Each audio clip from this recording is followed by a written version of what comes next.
We started? All right, we have a clean water. The sheriff is gonna be here, or it's gonna be the late, we'll let you start in. It sounds like you might be, I don't see him here. Okay. So my name is Terry Joyce, and I am related to the sheriff, same last name. We've both been working for the sheriff's office quite a few years now, so maybe some people remember me. I used to work over this way years ago. I was much younger then, but, so I oversee all patrol operations for the sheriff's office. So basically my job is, anything with the uniform. So, contracts is kind of what I deal with, but I oversee all operations within, the patrol division. Yeah. And I know that the sheriff, I think he was it you that reached out to him or Yeah, something like that? So, had a conversation, and, he just brought me up to, I hope maybe answer some questions, et cetera, so, if you guys get any questions, I'm here for any questions you might have. I know some people may know me, like I said, and some people may not, but, I have been around for a few years. Mm-hmm. But, You want to start? Well, sure, yeah, I mean, if that's what we're gonna do as our first line, I don't really wanna waste too much of your time. Well, thank you for coming. Same. So we can, you see, well, I appreciate it. I think, a lot of the reason that I reached out was, the Cumberland County Sheriff's Advisement Council that was developed, and that Bob LaFever was put in charge of our district, and me and Bob have a pretty good relationship. I'm friends with his grandson and went fire academy with him and whatnot, and, Bob is obviously pretty well known in the fire service. So we've had some issues here in Baldwin. I think more, I don't know if anybody else in the room is more than willing to speak on whatever they want to talk to the sheriffs about, but I was hoping to talk to you guys a little bit today about our coverage in this area, some of the issues that we've kind of had, what your role is, and if you can actually maybe either help us, or like you were saying on our phone conversation, come to some sort of solution that might better serve our town. And the reason I bring it up is because if I kind of recount from the end of 2023, like October 2023 time till about now, I've only been living in Baldwin for 5.5 years, roughly, like 5 years, let's say, and I've seen a pretty significant uptick in crime and like small crime and some pretty interesting things in the last 1.5 years, really in particular from that October 2023 time to now. And it kind of alarmed me because I chose to live in this town because it was a pretty small rural town with a really tight community, full of very decent people from what I see and what I serve being in the fire department here. So, you know, some of the things that have happened were, you know, one of the big ones that have happened is our fire stations were robbed. And all 3 of them were broken into in separate occasions, and the generators were stolen out of them. And, you know, this is a town where I never locked my doors to this year, and I'm sure people who've lived here longer than me have never locked their doors for decades before that. And, you know, part of that I can take some ownership for, especially because, you know, we just didn't invest in, you know, significant security systems for our fire stations, but, you know, that's not really the reason that I reached out. You know, we've just in the last couple of days that, you know, had a high-speed chase come through here, down Douglas Hill Road that obviously ended in Bridgeton. I think a lot of people knew about that. We've had, I think we spoke about an incident that you said might have been a hoax over my neck of the woods on Bliss Road that was like an armed robbery. I don't know anything about it, but we've had some, you know, real issues with people moving in here from out of town that come in and either, you know, sell drugs or, you know, bring in a lot of people from out of town that are not here to do anything helpful. We've had our Baldwin town signs cut down. We've had a lot go on. I mean, am I missing anything? Probably, if you know. Yeah, I've had things stolen right out of my barn that's not been locked in 200 and something years, you know. I don't know how to lock it. There might not be a I mean, but chains and tools and, you know, just sort of. And I think I can speak for a lot of people when I say we understand the whole world is changing. You know what I mean? We don't expect, I'm not looking to say it as like, this is your guys' problem.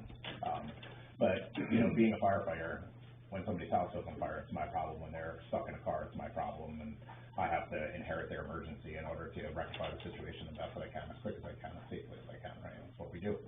So I was hoping that maybe we can come to some sort of, plan or solution in order to get a little bit more police presence or coverage in our area. I think sometimes, you know, just the nature of being involved in the outward corner of Cumberland County, it's pretty difficult to have a decent response time, here. I also think that it's also probably pretty difficult to cover the square mileage that we have in the town, especially being that the population's pretty limited. So, you know, you guys are definitely way busier in Portland, South Portland, Westbrook.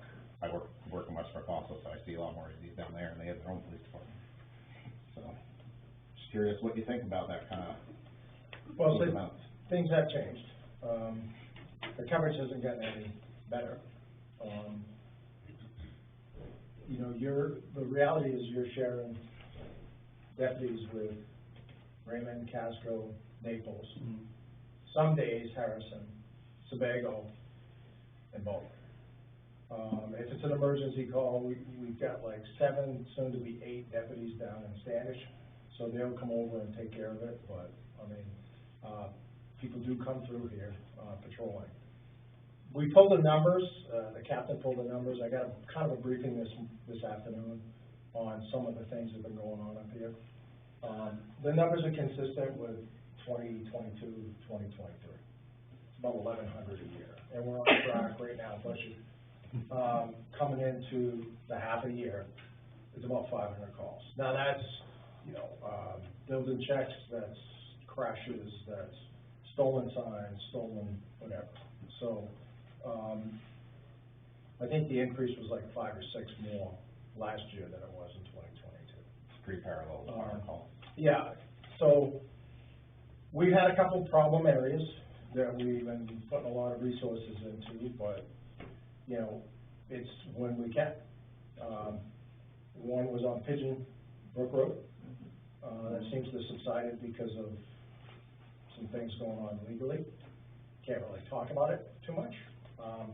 And some of those individuals, not necessarily from Baldwin, but coming into Baldwin to hang around, they're hanging out at another location on the Bliss Road.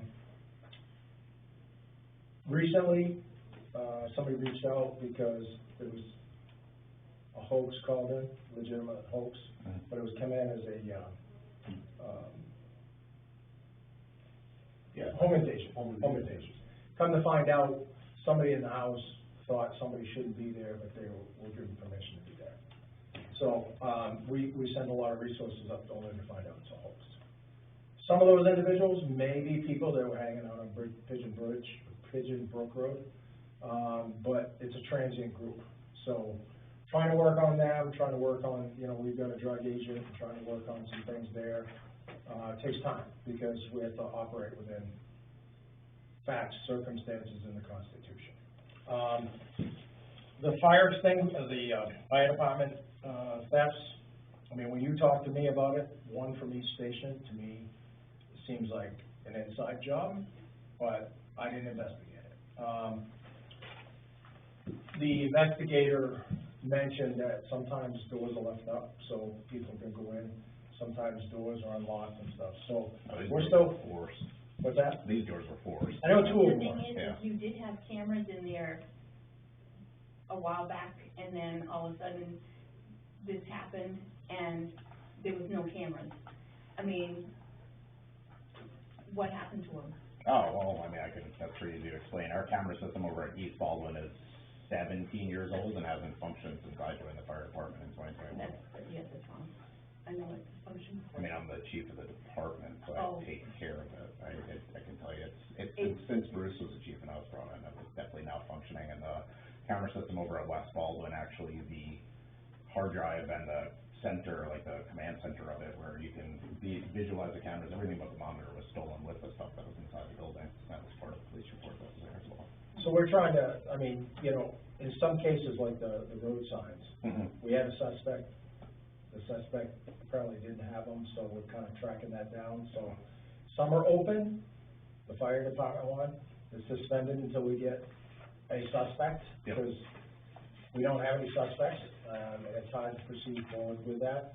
Now, that may come as a result of the generator's coming up, but I think from what I understand, the serial number on the generators, we didn't have any, so. Yep. I know there's markings, Yeah. so if the stickers aren't pulled off, we might get lucky, but, you know, it kind of comes in fits and starts. I will agree that there's just a lot going on everywhere, not only in Baldwin. And you're right, it seems like you're out on the western part, and having worked this area, I look at the calls, and they're far more calls than when I was patrolling up here, because, you know, if I came here 50 times a year, that was a lot, you know, over the course of the year. But with vehicles, you can live in New Hampshire and come down and terrorize a town, and, you Yeah, get out of know, here. we're either gonna get lucky and catch them, or you guys are gonna get frustrated. And I completely understand your frustration. Yeah, actually. High-speed chase, that actually started in Cornish, and we were made aware of it before we could even get up here. The person came just over the line and to Baldwin and went to the church and did their thing there. So thankfully, we had somebody in the area that could chase him, and we were able to get him chased down. But that's luck. That's only because we heard the person was in Cornish, and we thought, well, okay, we're gonna try to go that way. And luckily, unfortunately, that person made a stop at a church before, you know, our guy could catch it. So there's a lot going on. Your coverage hasn't changed. I've been here 38 years, and it's the same coverage you've had for 38 years. It's just the calls are starting to get a little bit bigger. I will tell you that I tell people the calls are not going astronomically high. The mental health calls are taking up far too much time of our time. And so we're sending people to calls, and we're dealing with mental health issues for longer periods of time. You know, suicides, again, when I was on the road 20 years ago, suicides, you know, maybe once every 3 months or so. Now, it's sometimes once a week, sometimes several. So things are changing. We do the best we can with what we got. And, you know, if we see a hot spot, then I usually bring people in and say, okay, what are we going to do about it? You know, you've got a place that I still haven't figured out yet, but allows people burning tires and stuff like that in their cars. As long as they do it on their property, and it's during the day, the reasonableness is okay. If it's at midnight and people are hearing it, that's unreasonable, but it's on his property. You know, if they get on the road and start doing it, and we can catch them, then that's against the law. But again, it's trying to balance that and be in the right place at the right time. Yeah, I appreciate your backing up your examples, and, you know, not with only experience, but with what your run numbers are. I don't want it to be misconstrued or miscommunicated. We actually, at least I don't feel that it's at all the fault of the Sheriff's Department. I've had nothing really but a positive experience working with you and your deputies on road incidents and every other incident that we really have out here. I actually think the issue is a little bit bigger than that. It's a Cumberland County DA issue, a lot of what we're experiencing. But one thing that I did notice that you say that I've noticed here in a couple of different of the, you know, we have pretty few municipal divisions here within the town of Baldwin. It's the road crew, you know, office and the fire department. That's pretty much it. We haven't changed a lot of things. And like you said, it hasn't changed much, but the severity of the calls, the nature, the acuity of the calls have changed quite a bit. And, you know, for me, when I'm running the fire department, I try to pay attention to the acuity of the call that we're getting, meaning how emergent really is this, and if the size of the emergency has gotten bigger, how do we change our response to it? And so I guess, you know, maybe, you know, we, at least from my point of view, I have nothing but good things to say about Cumberland County Sheriff's Office. I'm just hoping to potentially see maybe a larger presence, and is there a possible way to do that? I know previously it had been discussed of some financial support for like paying for an officer, or like paying into something between the town of Sebago and us. And I know Standish provides you a substation at their municipal complex. But I also feel that having a little bit of an increased police presence not only would cut down on response time, but would potentially just also deter a little bit of criminal activity. So, the only way you're gonna get an increase is to look at a contract, but I'm here to tell you that, do you need one? That's up to you. I mean, it's a lot of money. You know, for 1,100 calls a year, I can't make that decision for you. You know, I can tell you what you get and what it's gonna cost. That's more work. And I don't, well, I mean,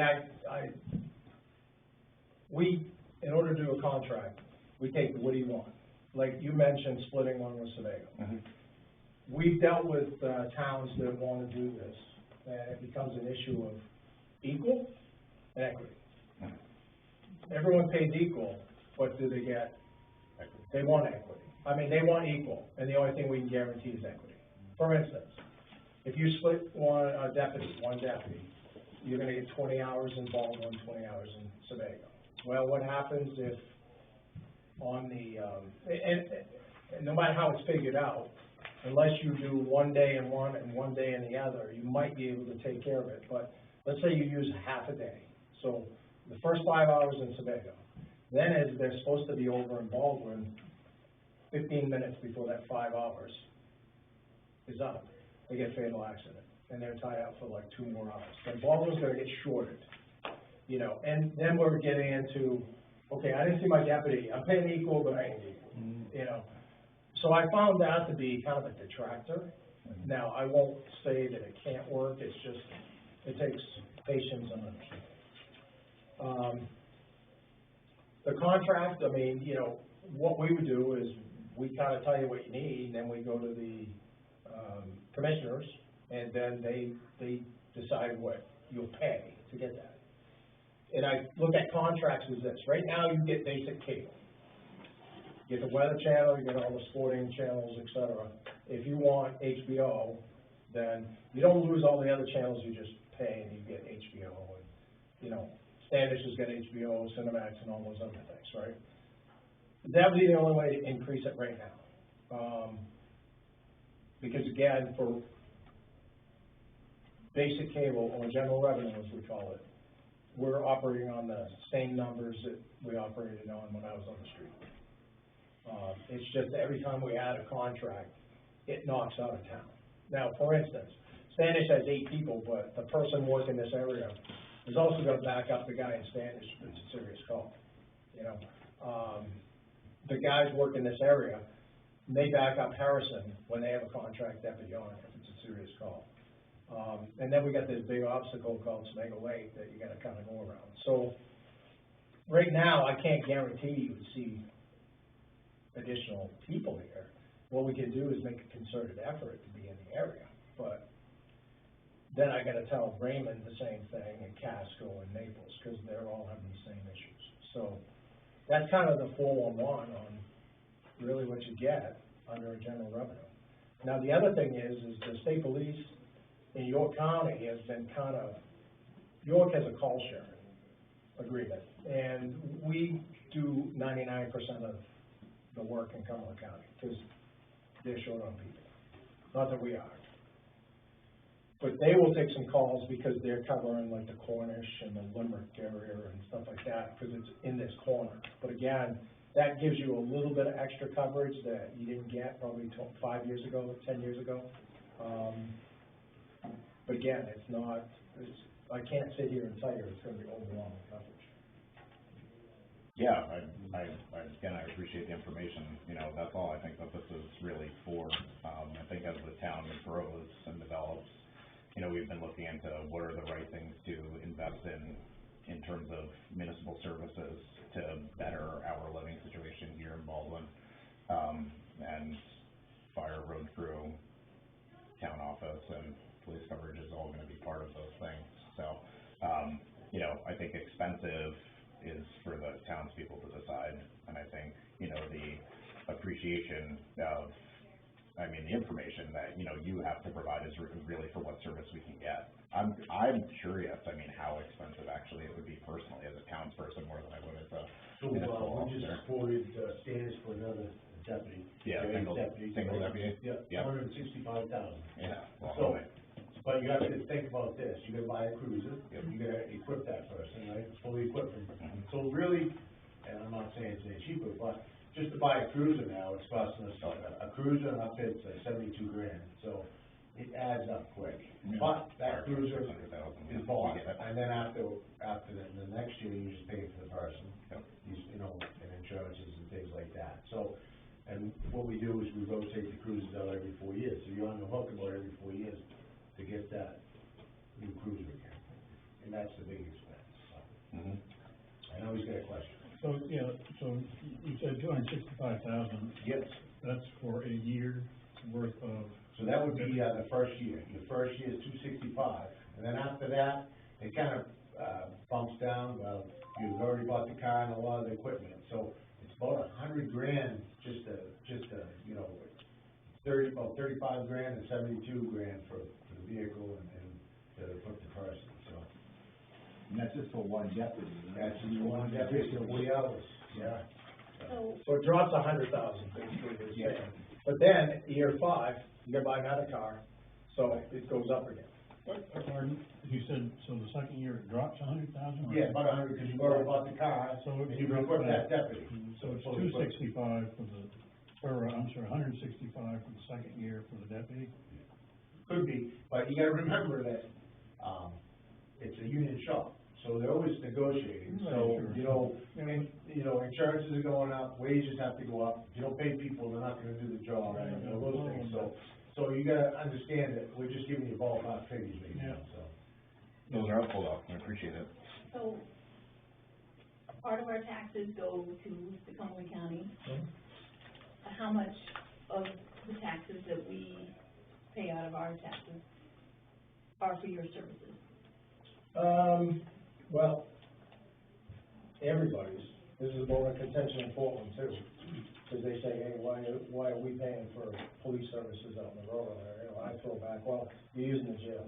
But about roughly 70% are for the jail and the sheriff's office, and mostly it's the jail. I mean, the jail is a fair amount of it. So that's what you're paying. Okay. 70% of your county taxes goes to the sheriff's office. And I've emailed you a lot about regions, and I wanted to Oh, thank. 107? Yeah, and I just wanna thank you for showing up, and you took care of the people that were doing the, burnout then. Oh, I the did. merch, The other on the guy merch, did that. on the merch, Yeah. whoever it Yeah. was, but they stopped. The next guy. That's all we ask, right? Oh, I mean, here's an indication right here. We got 7 in Standish, right? And the overlook there, constantly getting calls, you know, so you get deputies there, and if they're in the right place at the right time, you get them. If you're not, you get there and see the smoke, and you can't hold anybody accountable, because you didn't see them doing that, so. That's why I say, I mean, it's a lot of money, but, you know, I understand, these are quality of life issues for you folks. You know, these are things that you haven't seen ever, and, you know, burning tires, I mean, really, COVID kind of caused that to occur, in my opinion, because there wasn't a lot of burning tires, you know, prior to COVID, you know, and all of a sudden, during COVID, you drove around and you saw black marks on the pavement, and it's like, people losing their mind, you know. And those are quality of life issues, you know, the stealing of the signs, that's a quality of life issue. I mean, it is, somebody's being violated, but it's a quality of life issue. And up this way, there, you know, he's getting constantly harassed by the neighbors, you know, and he's got his house up on the market now, you know. I mean, I could get on a soapbox that I think the world, people have lost their mind. I think, yeah, you're right. And, The you know, mindset of helping one another is no longer, Nope. it's what I can do for myself. yep, I mean, I'll cut you off, because it's all about me, I'm first, and even if I, you know, make it 2 feet ahead of you and I get stopped at the red light, at least I'm ahead of you. Yeah, right, You know, yeah. I mean, it's just, and I don't, This has changed the world, Yeah. Yeah. because now, you got people doing these burnouts, taking a picture, sending them to their buddies, you know? Yeah. Before, you had to be there to enjoy the burnout, you understand what I'm saying, years ago, right? Now you just do it, and we're dealing with a group of people that actually go around and actually do these types of burnouts. So they'll hit Baldwin, I don't know if they've actually hit, but they could hit Baldwin, but they hit even some of the bigger towns, City of Portland, Scarborough, Westbrooks, and it's all about this, and they take a picture and they post it online. And, you know, that's what, you know, someone sees that and says, hey, I wanna do that, so we deal with it down in Standish. You know, and we got 2 deputies working down there most of the time, but it's hit or miss. You know, you gotta be in the right spot at the right time. You catch someone damaging the sign, you gotta be there, you know? You know, this individual, from a couple weeks ago that we chased, there's a lot of people out on the road, they're not from here, they're from away, you know, that individual, he's from up through West Albany. The car he's driving is from out of New Hampshire, but it's hit and run, and, you know, a lot of times the people we're dealing with that are doing these crimes in these smaller towns, they're not from around there, you know, they're from elsewhere, because they figure, you know, they got less chance of getting caught. And if you went through our neighbor's field, Oh, yeah. It must be frustrating for you people too, you go and arrest somebody, take them to jail, 2 hours later they're out. And they don't seem to care that they get arrested again. You know, like he said, like the DA. Well, I mean, we have an individual who has, you know, he's not allowed to drive for 3 years. He has four OUIs in all different counties in the state. And he gets to Cumberland after he's exhausted his chances with the DA and every other county he's lived in. Gets arrested here for not only driving with his children in his lap when he doesn't even have a license, but he's violating a PFH that was granted by a judge, and he's out in Phoenix, and threatens people on the way to jail. It's documented in a Cumberland County report, and that doesn't do anything to change the court's mind. That's why I say we're grateful for your guys' service. We know that you're out there pounding the pavement just like we are, but it does have to be frustrating, you know, to have the DA not really be able to serve the justice that you guys are trying to apply to these people in the street. Well, it's, you know, it all goes down to, you know, I mean, the jail's only so big, you can only put so many people in jail. Right. And the majority of the people in jail, they got mental health issues, they got all kinds of other issues, so realistically, the sheriff deals with, basically, that's a hospital there, that's another hospital. And I mean, I'm gonna interview on the bail tomorrow with a TV station, and quite frankly, I mean, bail, there's 2 reasons for bail. One is to protect public safety. In other words, that person really should be in jail, not out. And then to ensure that they show up in court. Those are the only 2 reasons, really. So, the system is a little flawed in that, you know, I may be able to come up with $5,000 to, get bailed out for urinating in public. A homeless person doesn't have 2 nickels, and that person's gonna sit in jail because he can't make $65, right? Yeah. It's a risk assessment. You're basically assessing whether or not that person is A, gonna skip, or B, gonna go out and commit crimes and stuff like that. So, you know, I mean, and I'm always looking at it from a standpoint, a financial standpoint. I'm down 60 corrections officers in the jail.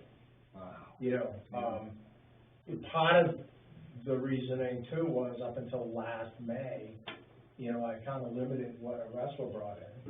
Had to be real serious because I had zombies working 16 hours a day, 3 or 4 times a week.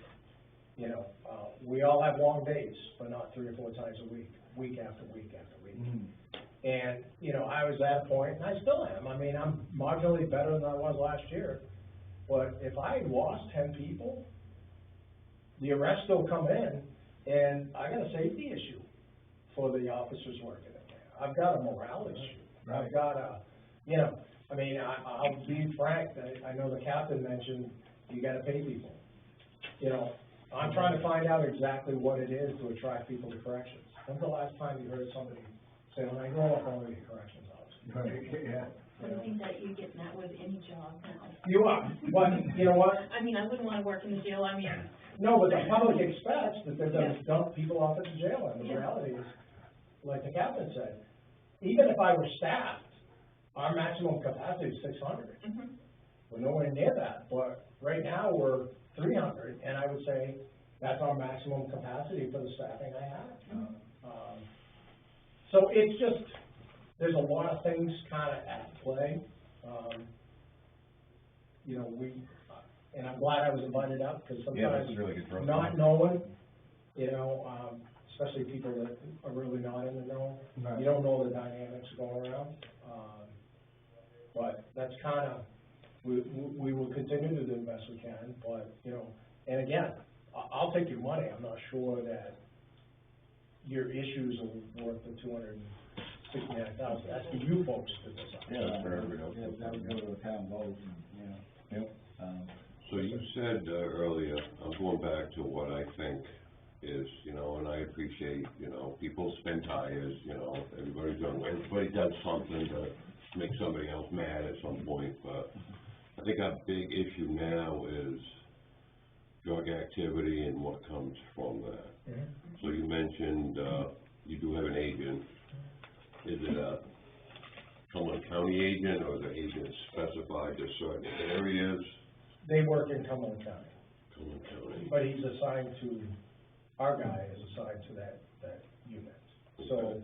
what they try to do is, and I sometimes have to rattle the cage, because the reason I have him on that drug unit is to understand that, look, you know, drugs are happening west of Westbrook. You know, but again, a lot of that stuff comes from Portland, so they're working the arteries of it too. So, yes, he's a detective, but he's assigned to the drug unit full-time. And I understand that you don't have the resources or the time, or you can't just bust every individual, you're always looking for the bigger guy, you know? So I guess the frustration of a smaller town, we live beside of that drug activity, Yep. and it's forcing people from their homes. So I just don't know the answer to that, you know, I Well- understand your constraints. It's patience. I mean, keep in mind that, you know, putting together a drug case is not gotcha. You know, No, it's huge. it's kinda, Yes. you know, sometimes these things take months, Mhm. you know, 'cause they do like to work it back and try to find, you know, that guy that's aggravating you in your neighborhood doing drugs is probably little fish, small fish. That's So what I mean. their hope is to get the small fish Mhm. and then try to use that small fish to get the bigger fish, right? But that's almost a catch-22 now, because it almost seems like the little fish aren't getting arrested and hoping that they will squeal on the bigger fish, you know what I mean? That's kinda how it always worked when I was growing up, type of deal. You know, they'll arrest a guy and then threaten him with a ticket or jail time unless you tell me the name of the guy above you, and then you go to him, and then you go to them, and then hopefully you finally find a bigger one, but. And sometimes we'll do that with driving, you know, if you know a person's connected and stuff, but again, it takes time. And We stop cars resources. all the time, And resources. we stop cars all the time, they get drugs in them, Yeah, you know, but there again, you take one person off the street, there's someone else. there's another one right there, yeah. You know, it's not, Everybody's Oh, got two like years numbers ago, on speed I'm dial, telling for you, sure. it is a booming market, and that's why you see so many people out there, and you wonder, what are they So doing? is- What are they doing? So it's like Cumberland County, as far as your office, have they, in the light of, you know, it seems like it's happened in the last 4 years, that it's really gone beyond, so has there been any added resources on your end to fight that, or is it just kinda like the norm going along and you're working on protocol? For the most part, a norm. Okay. You know, last time we added a new deputy that we put into general revenue, I mean, let's face it, somebody books off, we have to fill it.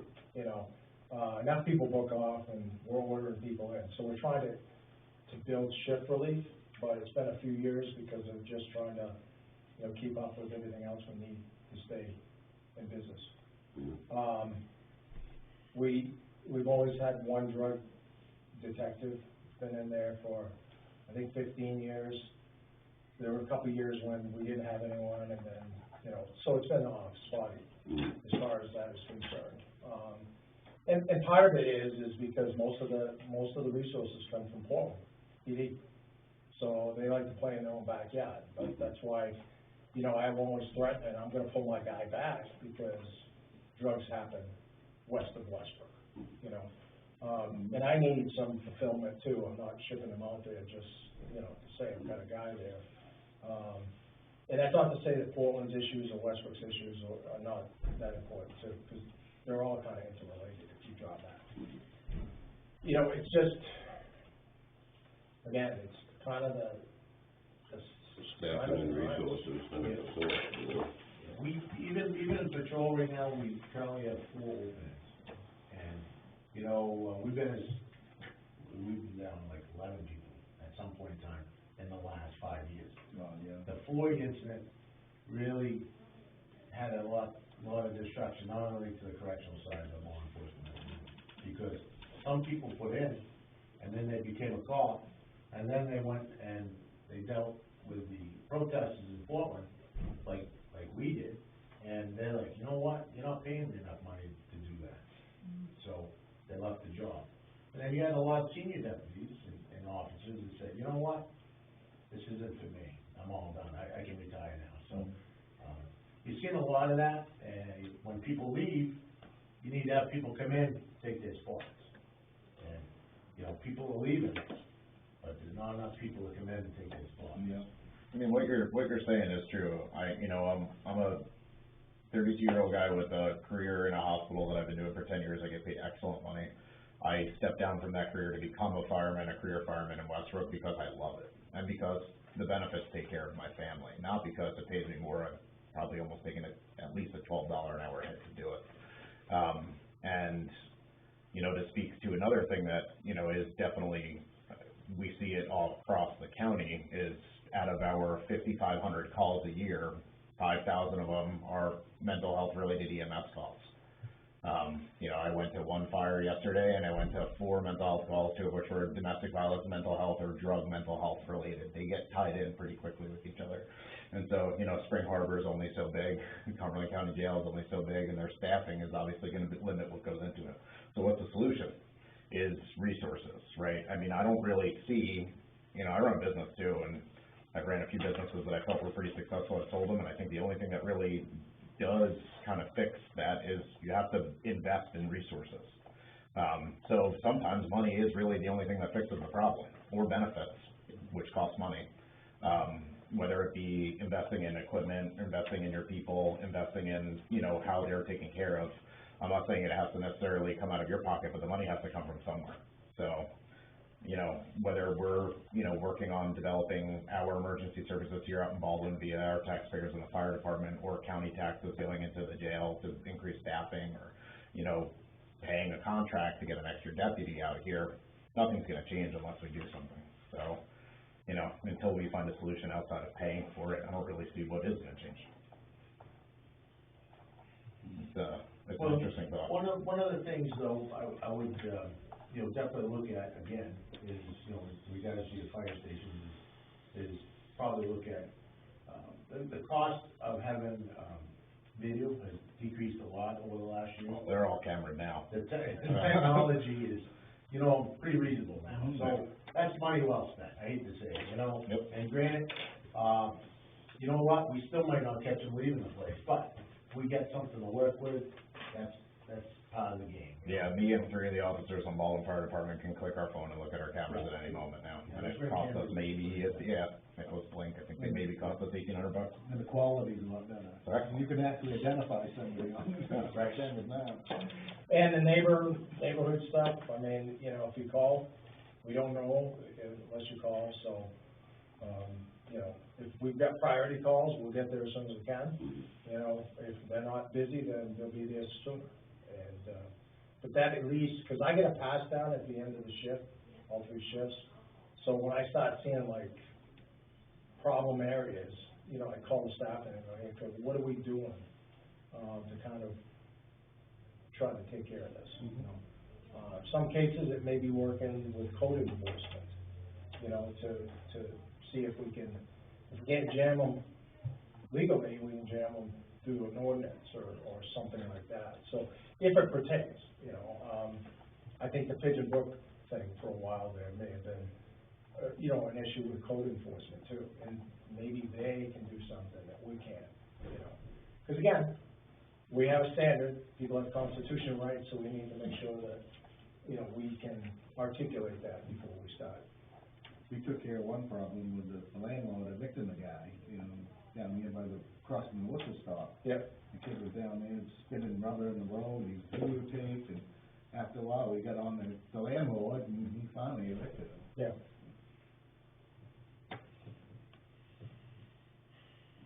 Well, I appreciate the information, Yeah. and I thank you for coming Any down other here questions today or and concerns? telling us what's going on behind the scenes, because it's not always easy to know. What's the legality of, video surveillance of a piece of road? No issue with it. No issue with No. it.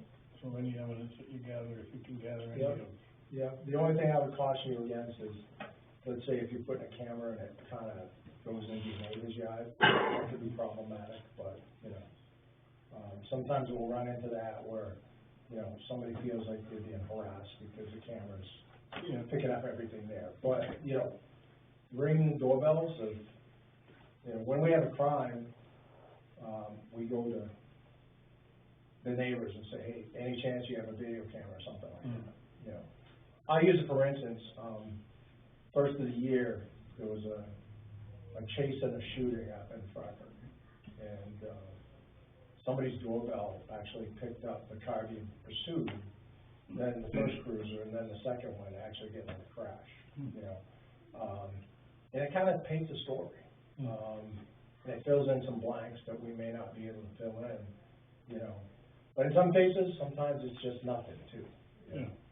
I will agree that the quality's better in some cases, and we just had a grandparent scam that took place in Long Island, Standish, and I think Fountain. 3 people were scammed, total of like 50 grand.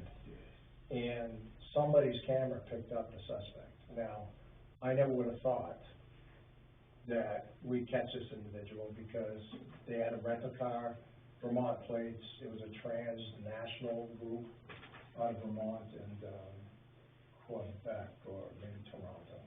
Long story short, we were able to find out who this person was, and they were actually arrested out in Las Vegas. Wow. Now, can we get the 50 grand back for the people that lost it? Probably not, but we're gonna be able to hold somebody accountable. And only because somebody's door camera picked up a good picture of this guy that, to me, looked like anybody that you'd see walking down the street. So, every once in a while, there's a light at the end of the tunnel, but. This recently just happened, but this individual had a medical mask on. I guess he was concerned for COVID still. But you see what I'm saying? That should be suspicious enough for most people to say, why is this guy coming up to my door with a mask? He's outside, right? But this is, you know, this is the environment we're working in, right? I mean, during COVID, everyone had masks. Now, it's rare you see people with masks. The ones you do see, and if they're outside like that, maybe send you a little, you know, message saying, hey, what's going on here? Yeah. Yeah. thank you. No, thanks again for your time, I definitely Yeah, appreciate appreciate the it. information. Coming out. But anytime there's a question, feel free. I mean, we don't mind coming up and answering questions, letting you know what's going on and stuff like that. I mean, you know, and I don't mind the emails, because I'll just forward it to somebody saying, Dave, he gets the work done. kind of surprised nobody brought the San Juan We Beach. were talking about you. That must be going all right? Well, Chad, anybody down there? It's not officially open yet, but, and, we just put a fence around there, around the beach, too, hopefully that'll take care of it. Yeah. So, We'll be down there running. we'll probably have problems down there.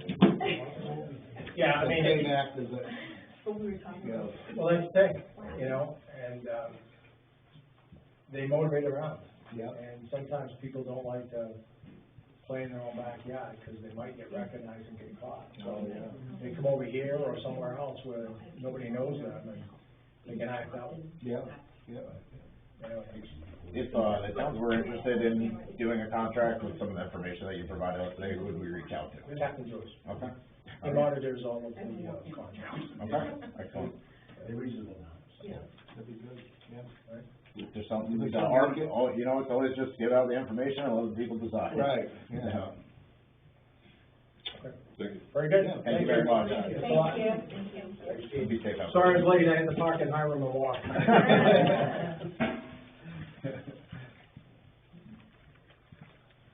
Have a good night. Thank you. All right, next thing, is sign annual town meeting one.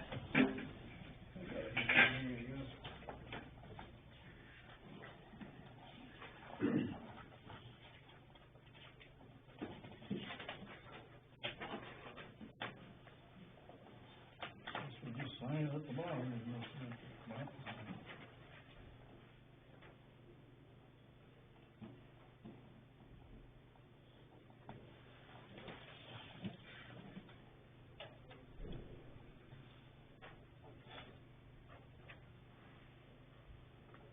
When is the town meeting this year? June first.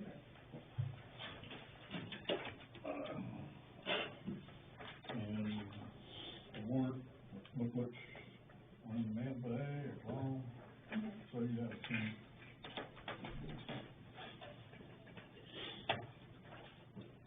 And quitclaim deed to the state of Michelle Violet.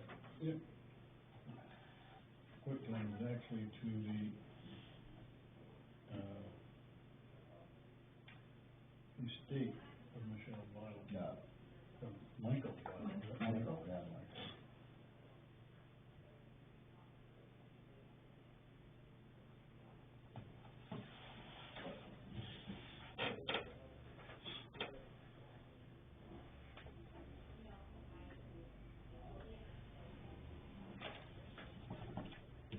Under council tax, $14,000.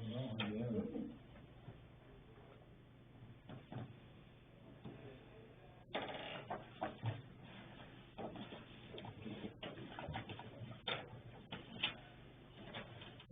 CEO LPR acquisition progress. Yeah, Robin has, provided me with, I guess, more resources to reach out to. You know, try to get those Yeah, contracted ones. I'm gonna call and see what they say. Yeah.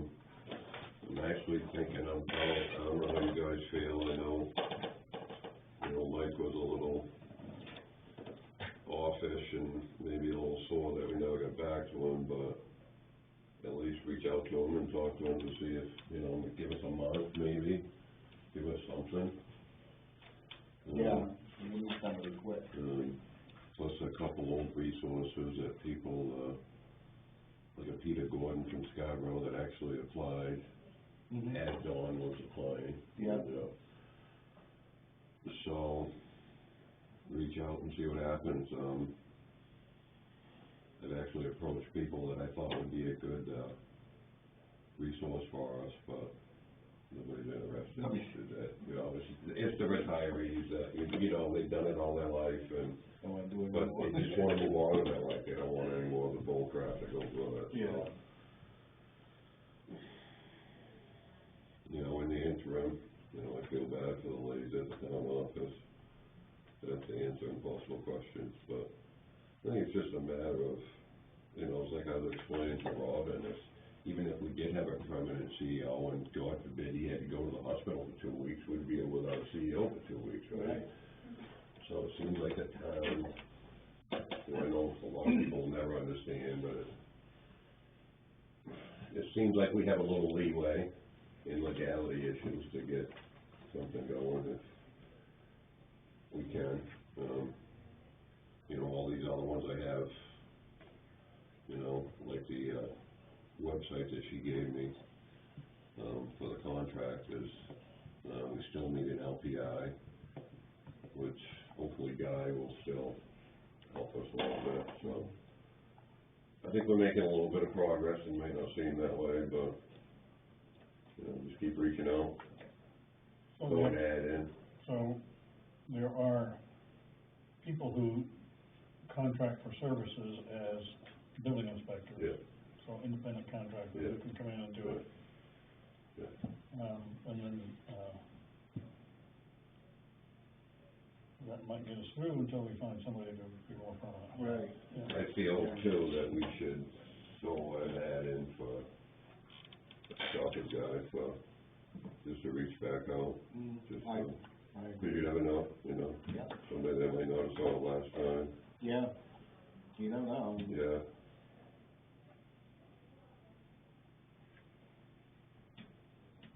I was surprised last time we did, we got, how many responses we got from it. Yeah. Okay.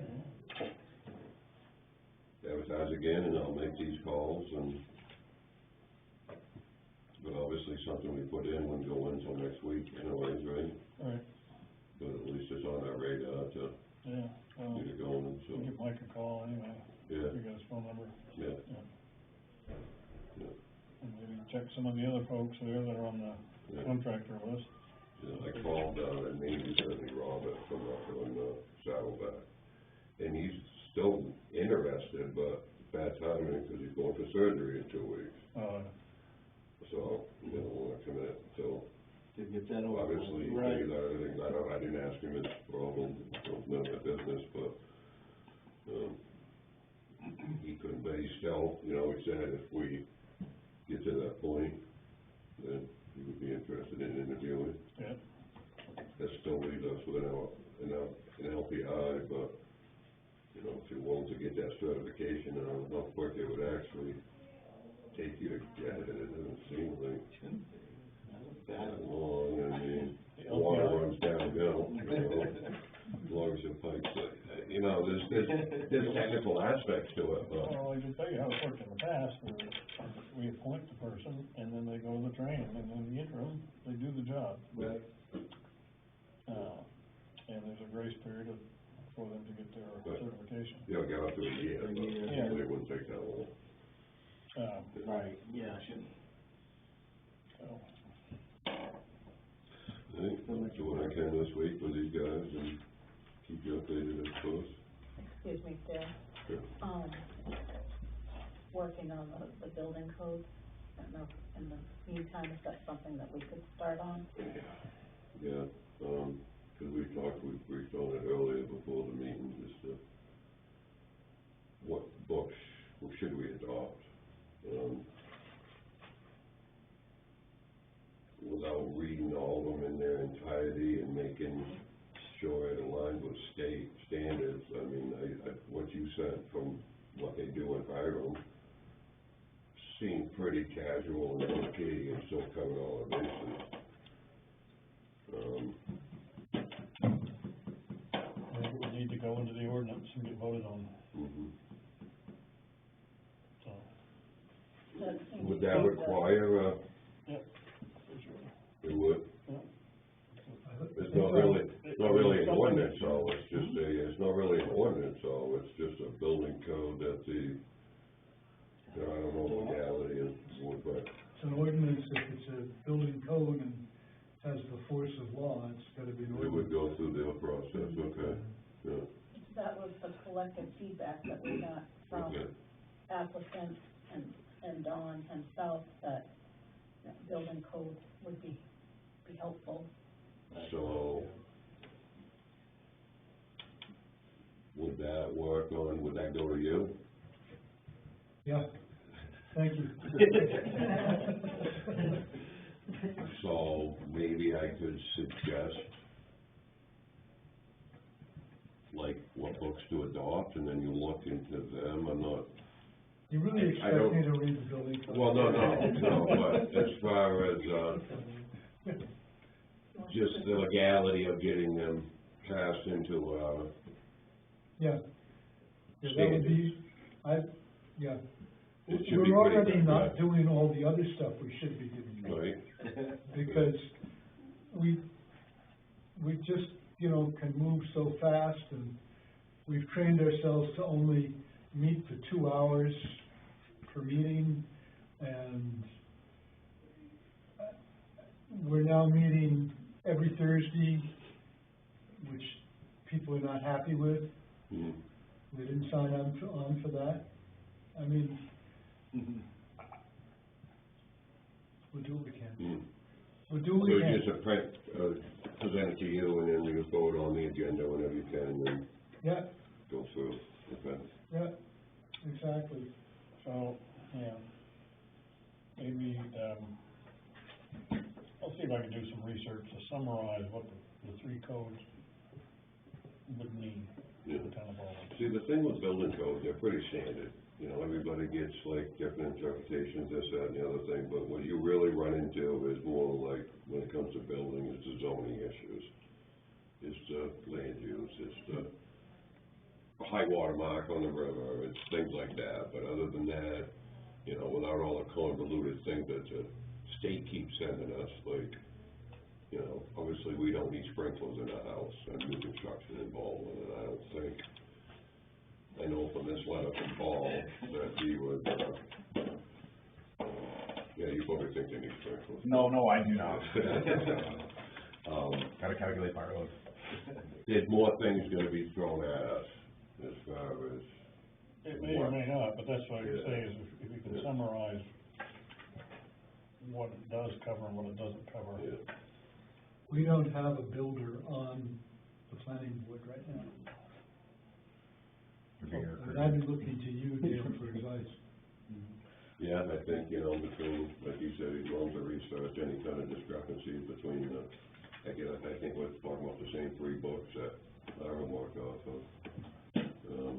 Which is all 2015 books. Should cover us. Let's say, for instance,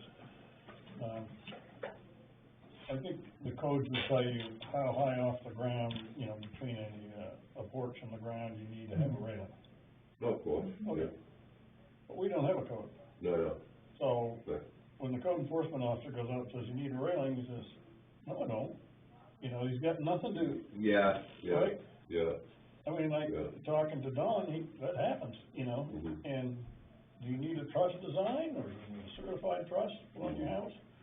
These type of things. Of course, what people will say at a town meeting is, gee whiz, you know, now I'm gonna have to sprinkle my house, you know?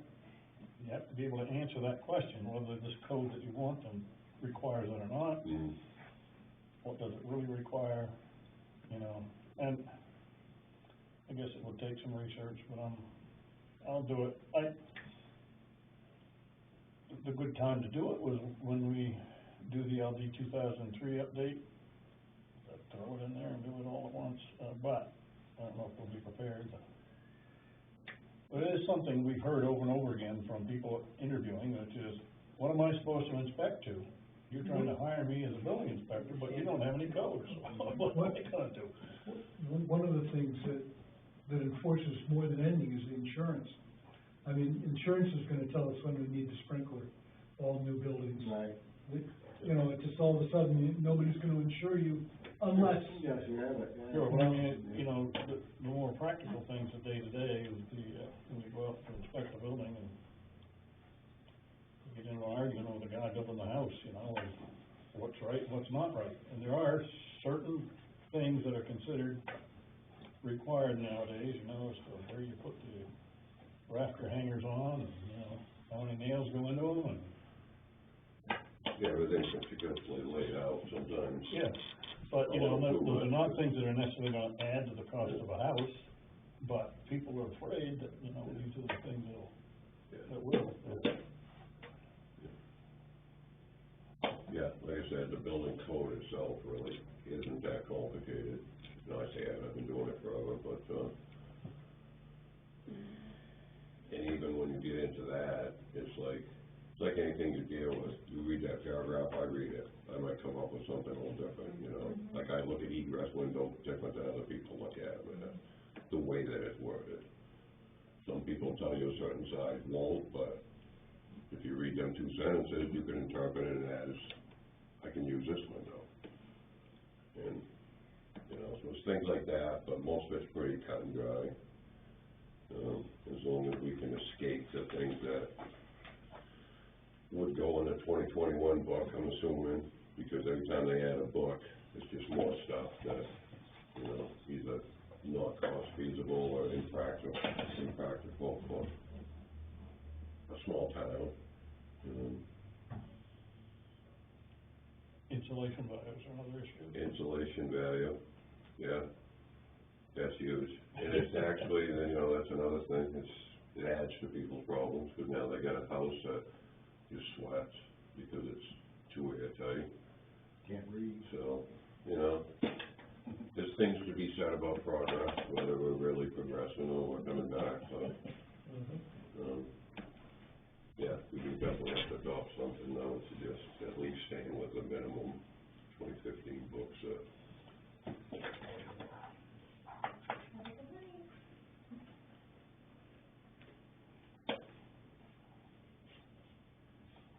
I'll see if I can find something somewhere around this. All right, noise complaint, Troop 107 burnout again.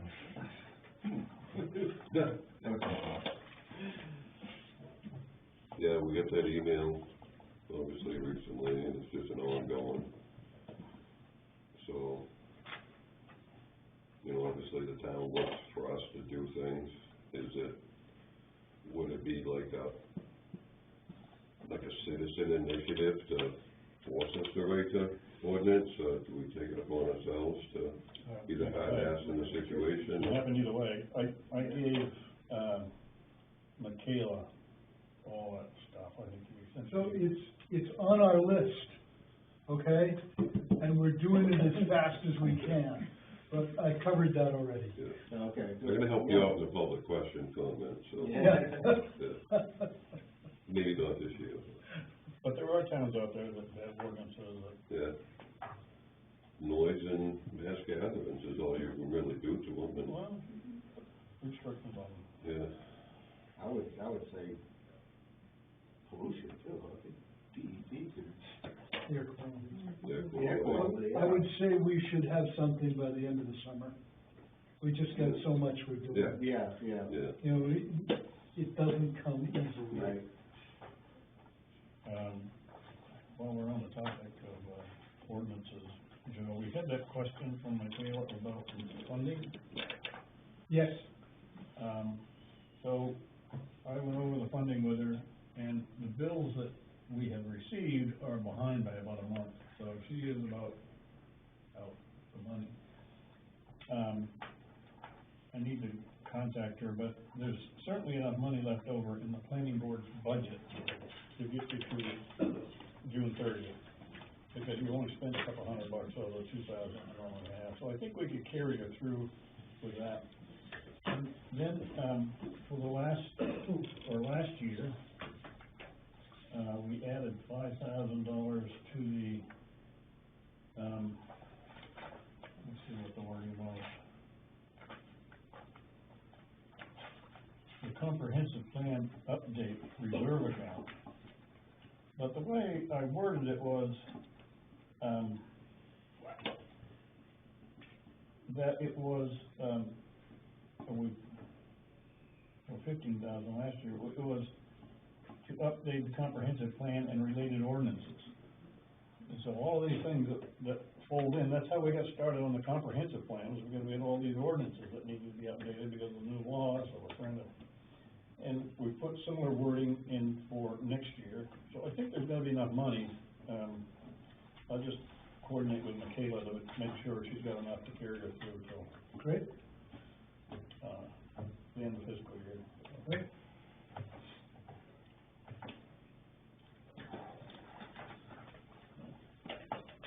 All right, reminders, Thursday the 23rd, planning board meeting, Monday the 27th, the town office is closed, Memorial Day.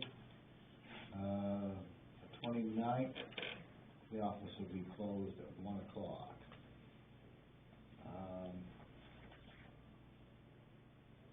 Joe, Steve, I think, let's start with you first. Yeah, so I'm gonna scoot, because my wife needs help. So, no, I appreciate you guys entertaining the sheriff, because that was a lot of information too that I didn't know. And I think that all of us have our own different experiences with what's changed in town, so, you know, we'll do what we will. I'm gonna take some of that information. I actually have a meeting with, Chief Hillstrike and Alan Green over in Sebago about this exact thing, because they're gonna bring it to their select board. They feel like the town of Sebago's kind of put them on their police stuff also, even though we're firemen and don't really know what police do besides Public safety. take it easy. We don't want to. It's, too, all they do is cause up car accidents and park in front of fire hydrants. So, yeah, I'll talk to them about it, and then I'll bring back whatever information I get from them and see what their opinion is and whatnot. It's obviously a massive amount of money. And I don't know, just like Sheriff Joyce said, if it really will rectify our issue. But I'm gonna put the feelers out there anyway and kinda see what happens. We do have a Saukopee Valley Chiefs meeting coming up, in the next couple of weeks, which is, Cornish, Hiram, Cedar Falls, most of our mutual aid districts. And they have been discussing that, regional administrator, as we continue to kind of have talks about what it would look like to regionalize emergency services, and, whatever updates from them I get, I will also bring back at the next meeting. But last time was pretty interesting what was being said, so I think we'll at least have something to kind of talk about in terms of looking at, BLS administration for the whole area. And last, there's actually, I don't know if this is good news or not, but OSHA is attempting to roll out a new set of laws for all fire services nationally. So remember what BLS does is BLS kind of will handpick each one of the OSHA laws that they feel best suit the state and then make it a law for us to have to kind of follow.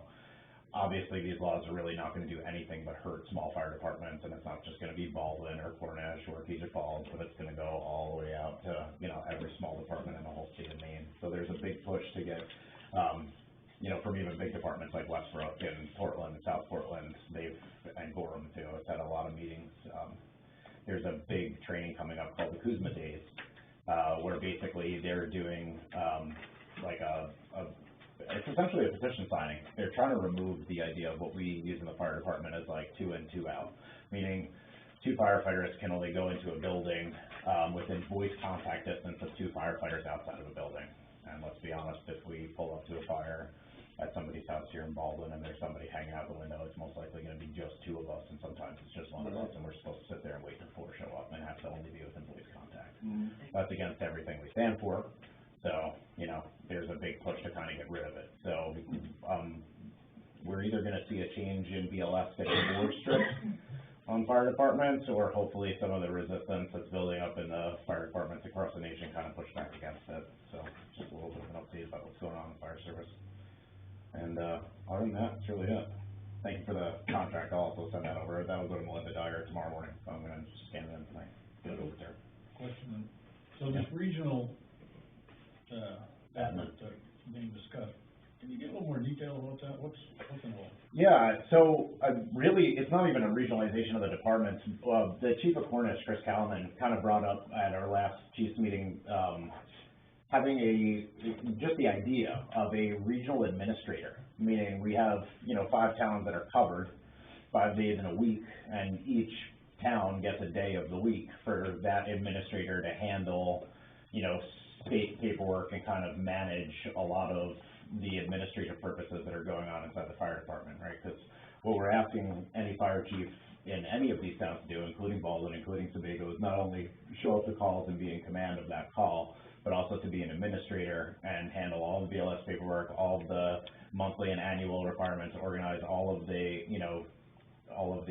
monthly checks that are required that are, then submitted to BLS, and when BLS says that they're not sufficient, we have to then be answering for it.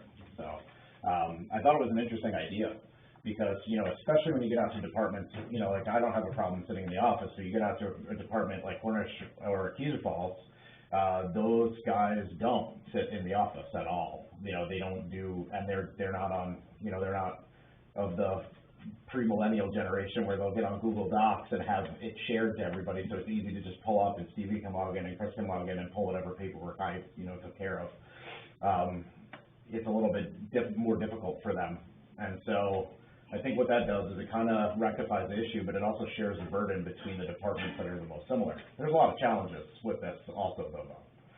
We are Cumberland County, where the rest of every department I described is either Oxford or York County, and that puts us in a very unique situation, as it always does. Cumberland County has its own dispatching system, which we're really lucky to have, like I always say. It's very technologically advanced, it works really well.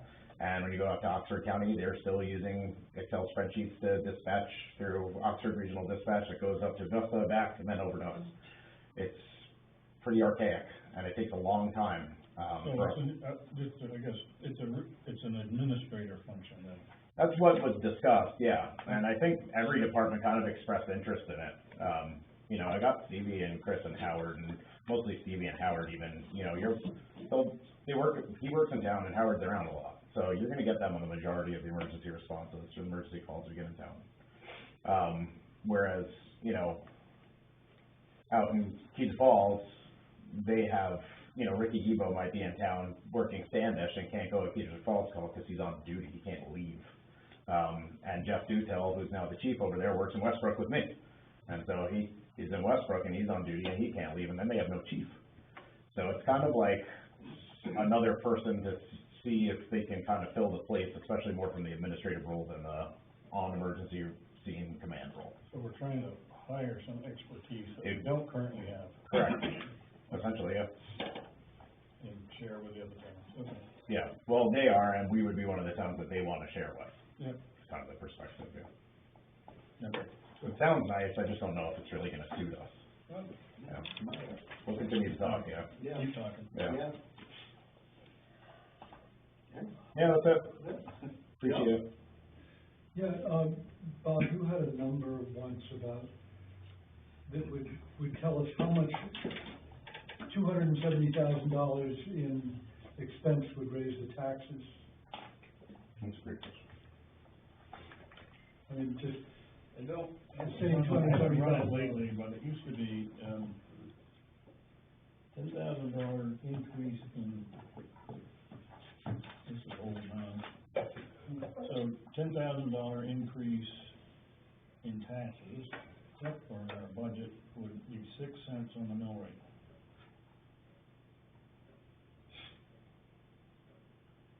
So, I gotta do my calculator. So, of course, the first year is $265,000. I guess that included the police. I rounded it off $1,000 to $270,000. Yeah. You know,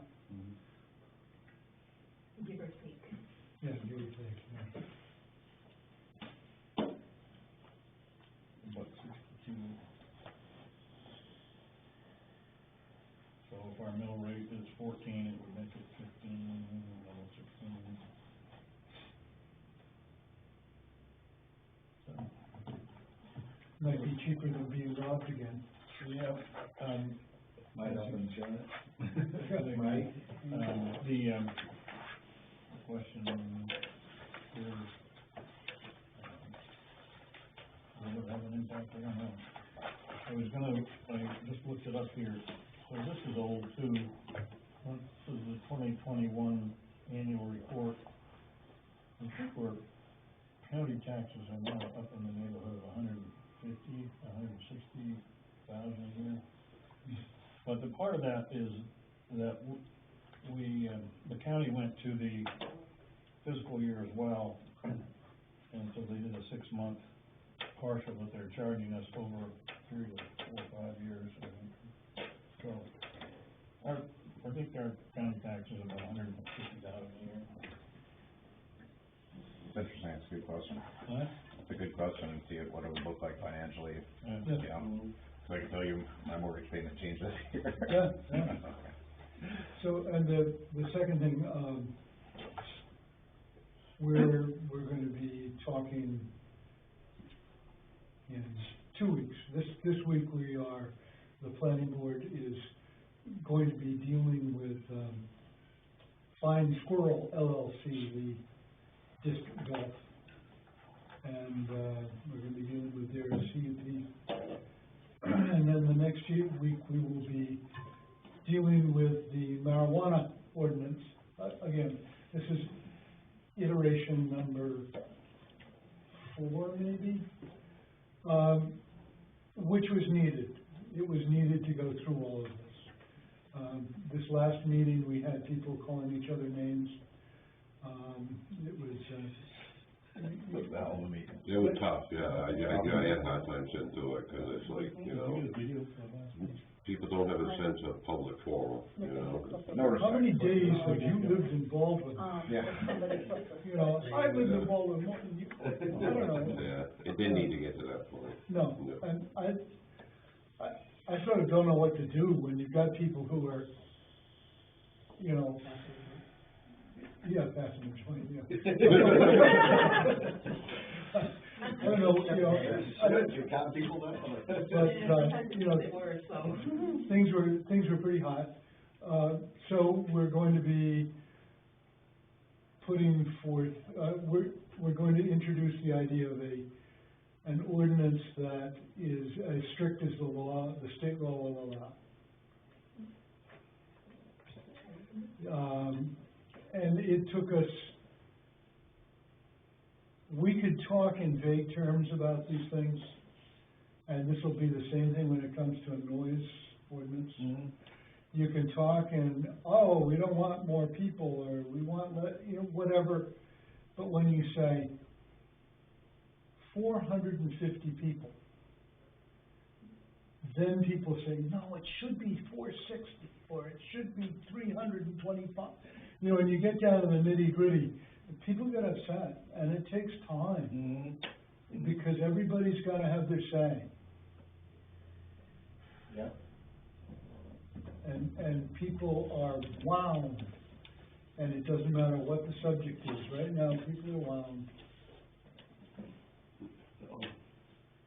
So, you know, handing me more stuff. Thank you. Just more stuff for people to be wound, but I'm, personally, I welcome it, that people care about town business enough, you know, to really be involved. I mean, they're really involved. But, so anyway, just talking about the planning board. Thank you. Do we actually want a candidates night at the library? It will be Memorial Day. I was thinking that same thing. And I've heard pros and cons, I don't quite know what to do with that.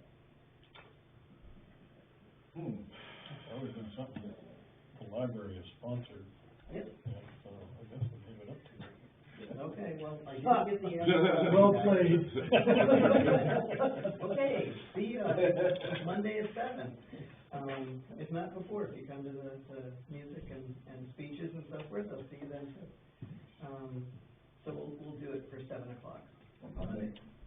I didn't get in the shopping guide, there's too many things. Yeah. We'll just put it on the website and Facebook. I think I've been to the, Put it on the community page. Yes.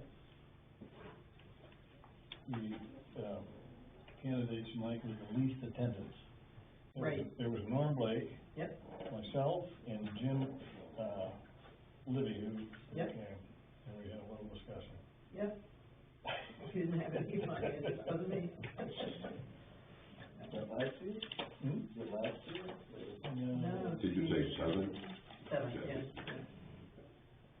So, we've got a selectman's position, the road commissioner, a school board position. Is there anything else? Is there anybody running for school board? I think There's it's, Betty. just renewal for Betty. She took out papers? Yes, yep. But I don't think anybody's running for the position to replace her. No. Okay. Other than that, no, I'm good. Okay. Mary, you got anything? Well, you know, I really appreciate everything everybody does here. You guys are great. I really appreciate what Joe does and everything. But after having these police officers here, that was pretty discouraging. And I just been wondering, you know, you're writing all these ordinances, you're spending all this time on this. Are they gonna be enforceable? Yeah. Yeah, okay. That's kind of what they go over in the ideas before it gets presented. Yep. Okay. You have to understand what it takes to enforce an ordinance, though, Right. and that is, you have to find somebody in violation, then you have to take them to court. Yeah. Are we gonna do that? Well, I don't think we've taken anybody to court on an ordinance for a long time, but we've threatened some people to the point where they've actually done things. Yeah.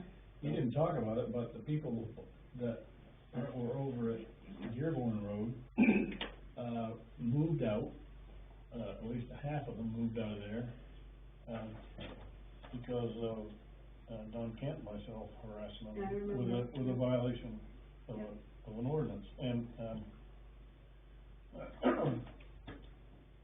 But if we had to take them to court, we'd take them to court, we'd have all the lawyer expenses and whatnot that go with that, and then they may or may not pay the fines. I know, And that's so what I that's mean. why, you know, it's like a lot of things in society is that it requires people to voluntarily follow the rules. So, Oh, you guys work so hard on all this stuff. yeah, but you can't do anything if you don't have an ordinance. No, Right. that's The very true. police have power once you have an ordinance. If you don't have it, they can't do anything unless they have a private case going. Okay. So to help. No, we don't have a lot of power, but if we've got a plan or an ordinance, at least we have that behind us, so. And there's certain procedures you have to go through before they take them to court, you have to, Right. give them Letters. warning, Yep. give them letters and, Well, I know that, 'cause Yeah. I come to all the meetings, so I know what you do. yeah, But it just, it seems like we spend well, not we, I don't, but you guys spend a lot of time, especially Joe Pierce and the planning board, going through all this stuff. It's a lot of work, and I just wanna make sure that if you're spending all that time doing that, that it's going to be upheld. right. Can't not do it. No, I know. So thank you guys. Yeah, I know, I really appreciate everything you guys do. Thank you. That's it. Sandy? Yeah, I have a question. For the LTI, is that licensed plumbing? Yep. What about electrical inspection? That's done by the master electrician in the state. They sign off, send a copy to the code enforcement, send a copy to the state, and the state gives you verification, so it's on them. Okay, fine, so that is, Takes the town right out of it. okay. Just ask them. Yeah. It's actually genius, we should almost do that with the LPI, but that's not how the law is set up, yeah. Because then it goes back on the licensed plumber, which I gotta inspect it correctly, because they don't wanna lose their license, just like the master electrician, but we haven't got that far as a society yet, but hopefully someday we can do that, yeah. I was just Yeah. curious. Yeah. Good, I'm glad it's taken care of somehow. Bruce, Sandy? Well, I wonder, you just mentioned something, I believe that the town had to have something with a master's electrician. Not anymore, no. When did that change? Probably about 3 or 4 years ago. Yeah, I know. 15? Oh, no. I know CMP was, we'll go back to the, you know, like, Oh, CMP, that's, yeah. yeah. But they will hook it up without a master signing off that it's okay. There's a lot of towns you go to, they've already got, like, ordinance and stuff set up, and be capable of it. You've been there, I'm sure, you know, in those other towns with electrical. Yeah, the bigger towns might do that to alleviate caseload, but I know small towns don't. I know Buxton don't, I know You come out Baldwin this don't. way, and there's no inspection out this way, you know, from Baldwin out, you know, there's really no electrical inspection. No, not unless it's new construction that you have to have a CMP hookup. No, literally isn't. And CMP is only worried about that box, Yeah. the meter, that's all they're worried about. Yeah, and a sign off from the electrician saying that everything's So okay. It's not- typically, there's really no, you know, such thing that is, Correct. You could go get in your panel and rip it all apart and do whatever you wanted to and, put it back together sometime. and put it back together. The switch turns on that one and, yeah. No, you're correct. There's literally, you know, looking at it that way, there's literally no individual oversight on That's it. always the assumption I've had wherever I've gone, Yeah. that unless you go into the city, then you start running into it. Yeah. Then you gotta have somebody come and inspect the work. Yeah. And usually it's a state inspector, or maybe like Portland, their inspector. Yeah, no, it's not like that in all the small towns anymore, yeah. Usually the, code enforcement used to be responsible for that as well, but not anymore. Whether it's been too much liability for the towns, whether it's been, I don't know why it changed, but it definitely has. My electrician will make out a form, send it to Dawn, send one to CMK. Yeah. In between the three of them, they have signed papers saying it's okay, and you're good. That's been going on for a while. Yeah, yeah. That's CMP. Yeah. All right, no. But that only covers new construction. Yeah. What about major renovation? or additions? It would almost fall under that too, major renovations, anything that you had to, I guess, either move the power, like major renovation to me would be like maybe moving the fuse box or getting a new service in, but as far as, you know, to be all honest with you, if I went in and did rectify the walls, I had some wiring I had to move, I could do it myself and nobody would ever know the difference.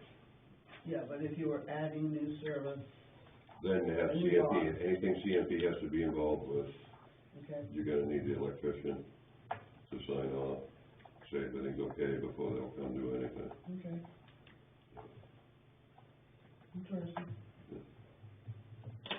You got some wiring to do tonight when you get home? No. No, it's just that, in another state, they had to have a state inspector come in to tell me what I had to do. Yeah. Because he was more lenient than the local guy. Yeah. Well, a local guy usually, like, you know, they have license they're dealing with, so, you So know. this is the local code. I'll get the local code enforcement, yeah. Any answers? No, Richard, just a quick story. A year ago, I got caught by an electrical inspector quite a while ago, a long time ago. And I was up front notice, told him I didn't have a license, and he didn't like that answer. I didn't have a license, I do now. But I had the opportunity to work on one of his projects. He got sick and couldn't finish it. And you wanna see a mess, and this is an electrical. It was unbelievable what we get into down Oh, there. yeah, I believe it. No, that's it. Mary Ellen, you got it? No. Chad? I think we're down to Sanborn, check that out, see how things down there, and there's been some Activity? four-wheelers been going round circles into the parking lot. Parking lot, yeah.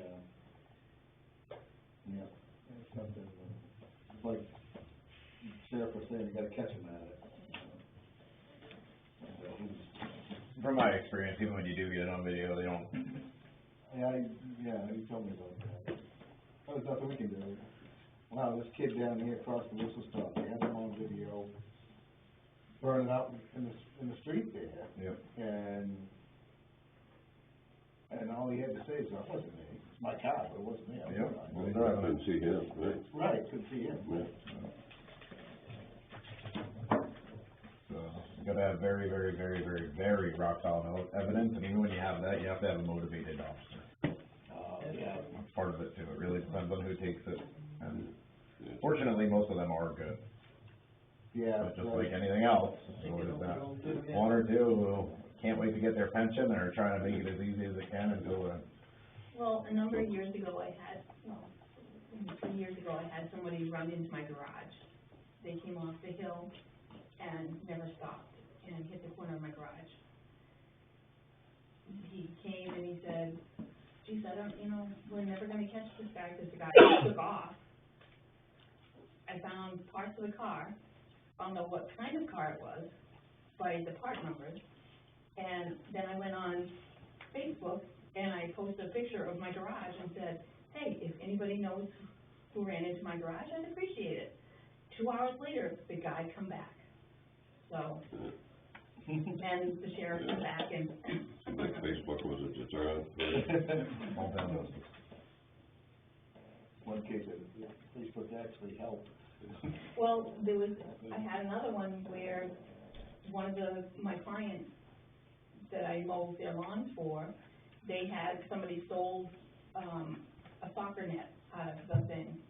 And they had pictures of the lady putting it in the back of her truck. And the sheriff said, we can't do anything because, we don't know who it is. I posted it on Facebook, and 2 hours later, the soccer net came back. And the lady posted, wrote a little thing, I'm sorry, I didn't know that anybody lived here. Because the people lived in Massachusetts during the week, and then on the weekends they'd come up, but. They decided to help us up to it, right? Yeah. There is that. So. Yeah, yeah. So Facebook does help. Yeah.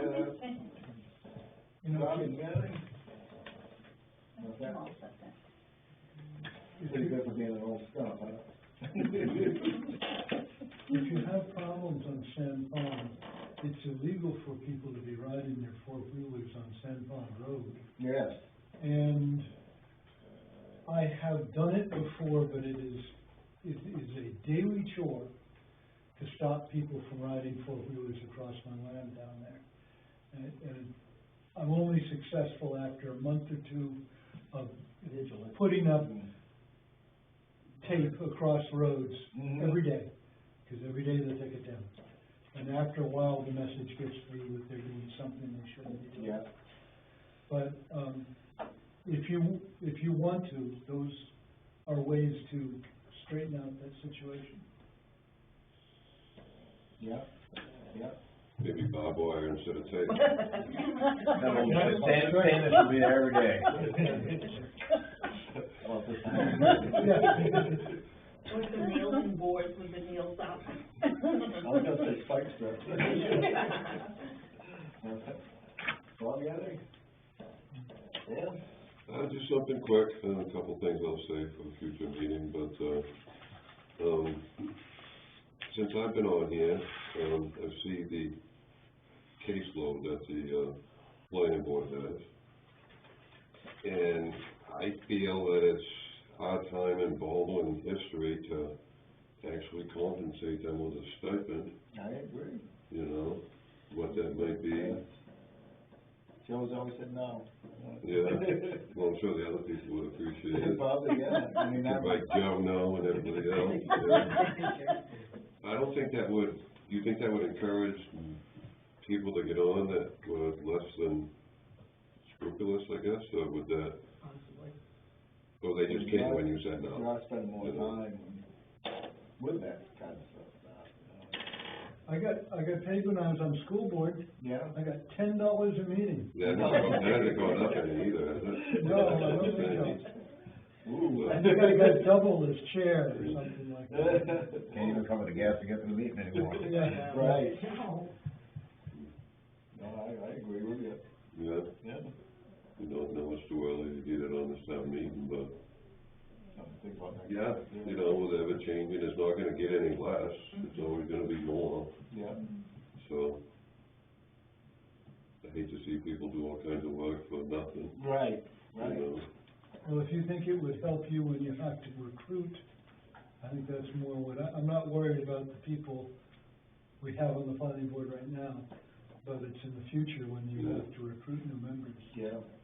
Maybe it would help you. Leave it better than you found it. That's good. They can feel better about, Yeah. you know, missing It's a way to supper Yeah, every, yeah. It's a way to say thank you. yeah, Yeah. yeah. That's it. Okay. Thank you. Almost,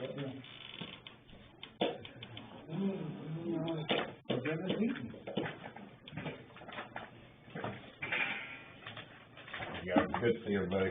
See you here. Take care.